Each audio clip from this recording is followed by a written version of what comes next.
conditional for which you don't need any condition to love someone. It's just a feeling which you can't really express in words, and for me love means Dishani. Bye.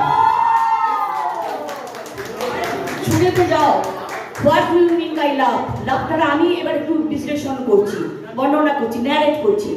जो धरती से अंबर को जोड़े उसके नाम मोहब्बत है जी। नर्मदा कहाँ है जी? नर्मदा जो धरती से अंबर को जोड़े उसके नाम मोहब्बत है। बाबा तो बोलिए वाह वाह वाह वाह। अरे महल क्या, कैसा महल है?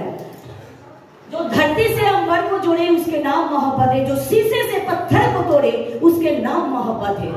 कतरा कतरा उमड़ जाती है तो मगर,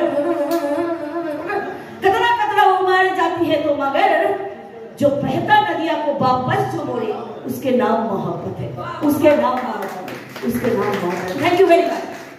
तो আমরা ভালোবাসা সম্বন্ধে জানলাম, আমাদের এক্সপেরিয়েন্স লেডিরা রয়েছে।